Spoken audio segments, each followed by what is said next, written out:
तो जैसब राय एक किचन से लेके रियल एस्टेट तक कैसे पहुंचे? ओके, ये भी भाई की स्टोरी ऐसे तुक्का ही है। कोई सोचा नहीं था कि रियल एस्टेट में आऊँगा, या शुरू से ड्रीम था रियल एस्टेट में आना। मुझे तो कुछ नहीं पता था रियल एस्टेट का। मैंने रेस्टोरेंट बिजनेस में काम किया था, इंडिया में भी हॉस्पिटैलिटी का काम कर रहा था, यहाँ पे भी आके रेस्टोरेंट में काम किया।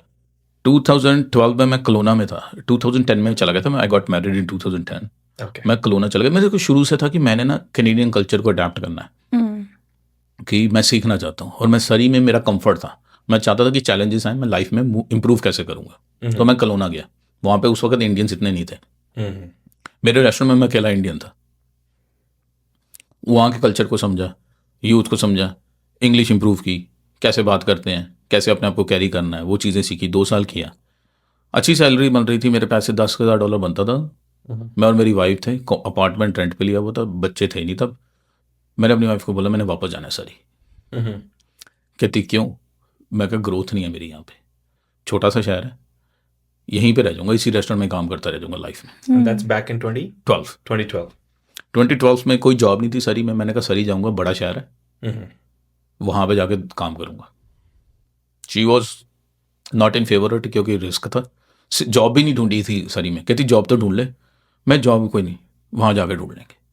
10,000 रुपये मेरे पास है सेविंग में बचा हुआ है, वो तो है ही है ना, 3 महीने का गुजारा हो जाएगा, चलते हैं। आया यहाँ पे, वाइट स्पॉट में जॉब मिल गई मुझे मैनेजर की। वो पर्क्स वगैरह भी मिले, 5 दिन की सैल थी, 14 दिन की paid holidays, dental medical cover था, सब कुछ था।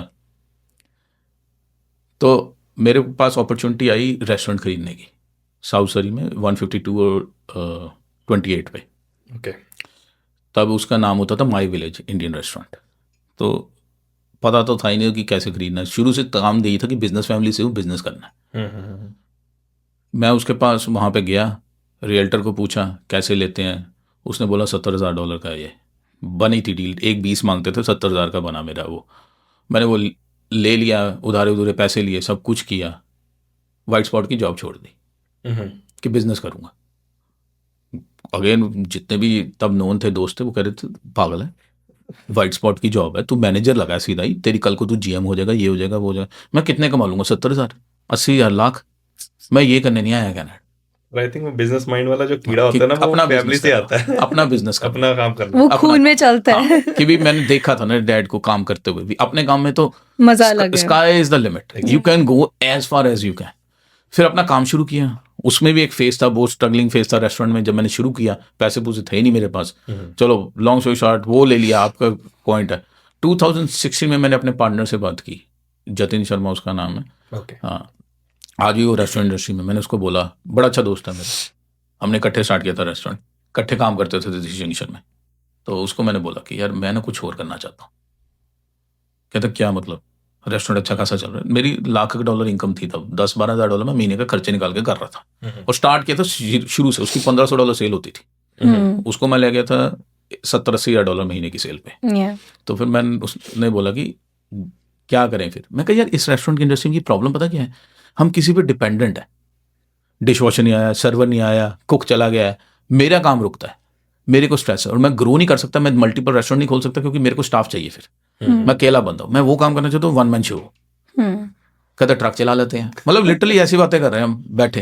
कहते ट्रक चला। मैं यार इस उम्र में लोग ट्रक चला के रेस्टोरेंट खरीदते हैं, हम उल्टा करेंगे। 36 है ना, मैं 36 ईयर ओल्ड था, मेरे 2 बच्चे थे, फैमिली सेटल्ड थी, सब कुछ फर्स्ट क्लास चल रहा था। मैंने कहा नहीं यार, मैं कहा यार एक वो आता होता था हमारे रेस्टोरेंट में, बंदा आता है, उसने रियल्टर बनने को, वो रियल्टर है, कहते ये बड़े पैसे बनाते हैं, ये ना बन जाऊं मैं। बस उसको बुलाया।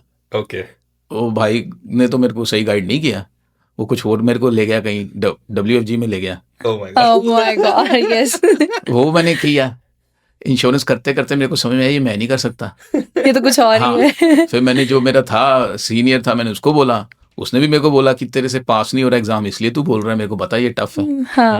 तो मैं कहा कोई बात नहीं, मैंने एग्जाम पास किया, इंश्योरेंस का लाइसेंस लिया। आज तक कभी लाइफ में किसी को बताया नहीं मैं इंश्योरेंस ब्रोकर भी रहा हूँ। मेरे पास इंश्योरेंस का लाइसेंस भी है, अभी 2 साल पहले मैंने रिन्यू नहीं किया। पास करने के बाद उसको फ़ोन किया, मैंने पास कर लिया, पर मैं ये करूँगा नहीं, मैंने रियल एस्टेट ही करनी है। Yeah. मैं तेरे को सिर्फ इसलिए दिखा रहा था कि मैं कर सकता हूँ, ये तू ये मत बोल कि मैं ये कर नहीं सकता। वो चैलेंज ले लिया। हाँ कि उसको बताया भी नहीं था मैंने, नहीं, उसने बोला मेरे को, मैंने रख दिया फ़ोन, ठीक है। उसको स्क्रीनशॉट भेजी, आज भी शायद आपको मैं सर्च के बाद दिखा दूंगा, उसमें आज भी है वो टेक्स्ट मैसेज। उसने बोला प्राउड ऑफ यू, उसने कॉल किया मुझे Yeah. हाँ, कि वेल डन। उसको लगा करेगा जब ये, मैंने करना नहीं, मैं ये सिर्फ तो दिखाया कि मैं कर सकता, मैं पढ़ सकता हूँ, अगर मेरे को जरूरत पड़ेगी मैं पढ़ लूंगा, मैं कर लूंगा। फिर रियल्टर बना, पीछे नहीं मुड़ के देखा भाई उसको। तो Life ये में- सिर्फ एक थॉट था कि चलो ये कर लेते हैं, एंड फिर वहां से लाइफ में चेंज मैंने हो कभी गई। कभी रियल सेल्स की नहीं, आज तक नहीं की, आज भी नहीं करता मैं सेल्स। मैं रिलेशन बनाता हूँ लोगों के साथ, फिर काम करता हूँ। मुझे इतने लोगों ने रिजेक्ट किया, मैंने पता नहीं कम से कम 10 टीम में इंटरव्यू दी होगी, किसी ने नहीं मेरे को हायर किया। वो शुरू वाली बात आ गई, एवरीबडी जज बुक बाइट्स कवर। रेस्टोरेंट का बंदा था, सेल्स की नहीं थी, शेफ है, ये कहाँ से पहले अपनी हिस्ट्री दिखाओ।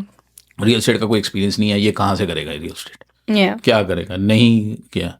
एक बंदे ने, फ्रेंच था, जेपी फनॉफ उसका नाम था, उसने मेरे को बोला कि कॉफ़ी पे बैठे, वो भी वन मैन आर्मी था, उसने बोला कि मैं तेरे को क्यों हायर करूँ, तेरे पास एक्सपीरियंस तो है नहीं। तो मैंने उसको बोला कि he was saying, obviously he is talking in English, he was saying to me कि just why should I hire you, you don't even have an experience. I said I don't have experience in real estate, but I have experience how to make money. Not only I will make money, I will make you money also if you hire me. You will not regret this. Yeah. I promise you. I am going everything in it. मैंने अपने partner से बात कर ली थी, मैं restaurant में आऊंगा ही नहीं अब। तेरा है, तूने चलाना है, हाँ, पर मेरे को 6 महीने के लिए मेरी जो सैलरी है ना वो $10,000 मेरे को मिलता है, वो तू देता रहना। तो मतलब रेस्टोरेंट आपका चल रहा था, मीनवाइल हाँ। You did all that. मैंने उसको बोल दिया था जतिन को कि जतिन मैं नहीं आऊंगा अब, मेरे साथ पहले बात की थी कि मैं रियल एस्टेट का लाइसेंस ले रहा हूँ भाई, तू हाँ बोलेगा तो ही लूंगा, तो नहीं लूंगा। पर मेरे एक प्रॉब्लम है, मेरी फैमिली है, मेरे को 6 महीने का कुशन चाहिए। तू 6 महीने के लिए मेरे को जो पैसे है ना $10,000, मैं काम नहीं करूंगा आगे, तू मुझे देता रहेगा। तो I was 70% partner, he was 30%। Okay. तो वो कहता ठीक है तू कर, तेरे को लगता है तो तू कर लेगा, तो तू कर, मैं तेरे को सपोर्ट करता हूँ। वो भी बहुत बड़ी बात थी, नहीं देता, कौन ऐसे पैसे देता है। राइट। उसने दिए, मैंने जेपी को ज्वाइन किया, बस काम किया। वो भाई अच्छा बंदा था, उसने मेरे को बहुत कुछ सिखाया रियल एस्टेट में। मेरे साथ काम उसने 7-8 महीने ही किया, अनफॉर्चुनेटली वो रियल एस्टेट क्विट कर गया था, उसके कुछ हेल्थ इश्यूज थे, उसकी वजह से उसको छोड़ना पड़ा। पर वो चिलावाक से था, मैं सरी से था।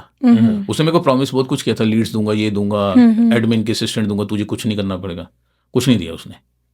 पर वो मेरे को सिखाता था काम कैसे करना है। तो मेरे लिए वही चलो, वो भी एडवांटेज एक थी। हाँ, बहुत वो बड़ा- बहुत बड़ी थी कि लीड्स तो मैं ले आऊंगा, मैं उससे पूछता था कॉन्ट्रैक्ट कैसे लिखना, ऑफर कैसे लिखना, वो हर चीज़ में कुछ सिखाता था। टैक्स भी उसने की है आज तक। चलो अब तो सारी पेपरलेस हो गए, मैं उस वक्त पेपरलेस था 2016 में, उसने सिखाया था कि टैक्स मैसेजेस करने, ओल्ड स्कूल हैबिट थी, फ़ोन ही करना सबको। वो कहता था टैक्स करो, मेरे को मुश्किल लगता था टैक्स करने, वो खुद नहीं उठाता था मेरा फ़ोन, कहता था टैक्स कर मेरे को। मैं कहना यार ये क्या है, ये टैक्स करो। Even like till now, I'm like a call person. मुझे texting बहुत difficult लगते हैं। अगर मुझे text is like emergency होगा, हाँ। ठीक है। I'm like a call person. कुछ भी आता है फोन करो, it's easy. Texting is so hard, अब but मैं सीख गया। everybody do texting these days. अब मैं सीख गया, उसने सिखा दिया मुझे, उसने काफ़ी कुछ सिखाया। मेरे साथ 7-8 महीने रहा। 2017 में मैंने जून में लिया था, 2016 में real estate licence. Yeah. End of June मैंने छोड़ दिया था, उसने मतलब रियल एस्टेट छोड़ दी थी, मैं इंडिविजुअल हो गया था। Okay. मैं अपने मैनेजिंग ब्रोकर के पास गया, जो रीमैक्स का ब्रोकर था, उसको मैंने बोला कि मैं अकेला हूँ, मैं क्या करूँ। वो कहता तू अकेला कर, तू किसी ओटी में ज्वाइन ना कर। मैं कहा मेरे से अकेले से तो होगा ही नहीं, कॉन्फिडेंस ही नहीं था। उसने बोला कि तू कर लेगा जैस, तेरे को पता है, तेरे में तू, मेरे को आज भी याद है, वो कहता तू एक ना वो है मशीन गन है, तू चल जाएगी ना तो कहीं पे भी चल सकती है। मैं कहा यार ये ना मेरे को ऐसे सपने दिखा रहा है, क्योंकि मैं इसकी ब्रोकरेज ज्वाइन कर ही रखूँ। सही बता, लोग अच्छी अच्छी बातें करते हैं कि भाई ट्रिगर बेच रहा है तेरे को सामान। मैं कहा अच्छा तेरे को लगता है मैं ये कर सकता हूँ? कहता हाँ तू कर सकता है। 27 जनवरी में मैंने अपनी इंडिविजुअल कंपनी खोली थी, जायज़ ब्रॉय पर्सनल रियल एस्टेट। बस कभी शुरू करना काम, बस फिर उसके बाद नहीं देखा कि तो क्या वो करना। बात काम कर गई एक्चुअल में। हाँ वो बात काम कर गई बस। मुझे ना आपकी एक चीज़ बहुत अच्छी लगी एंड पर्सनली भी आई रियली लव्ड इट कि आपने हर एक चीज़ ट्राई करी है एंड बिना वो करे कि यस मैं ये भी करूँगा। जैसे आपने बोला कि WFG वाला भी ट्राई, लोग बोलते हैं ओ नहीं मुझे नहीं करना, but you legit tried everything. And I guess जब हम आपसे मिले भी थे तब आपने हमें ये बताया that you also tried for Australia. हाँ बस काम कोई छोड़ा नहीं था मेरे को, तो छोड़ूंगा ही नहीं, कुछ भी आ जाए, आज भी है। या तो मैं कुछ करना है, सब कुछ करना। सब कुछ करना, लाइफ बहुत छोटी है, सब कुछ करना, बहुत कुछ करना है अभी तो यार। मेरे ना घर में लिखा हुआ है, मैंने अपने बेडरूम में वो उठता हूँ उसमें लिखा हुआ, I didn't come this far just to come this far. Hmm, वाह। उसके पीछे ना क्वेश्चन मार्क है, उसके ऊपर लिखा हुआ है। सो बेसिकली वो क्वेश्चन मार्क की मैंने खुद ही बनाया है। क्वेश्चन मार्क ये है कि वाकई तो कह रहा है ना ये जो कह रहा है कि Yeah.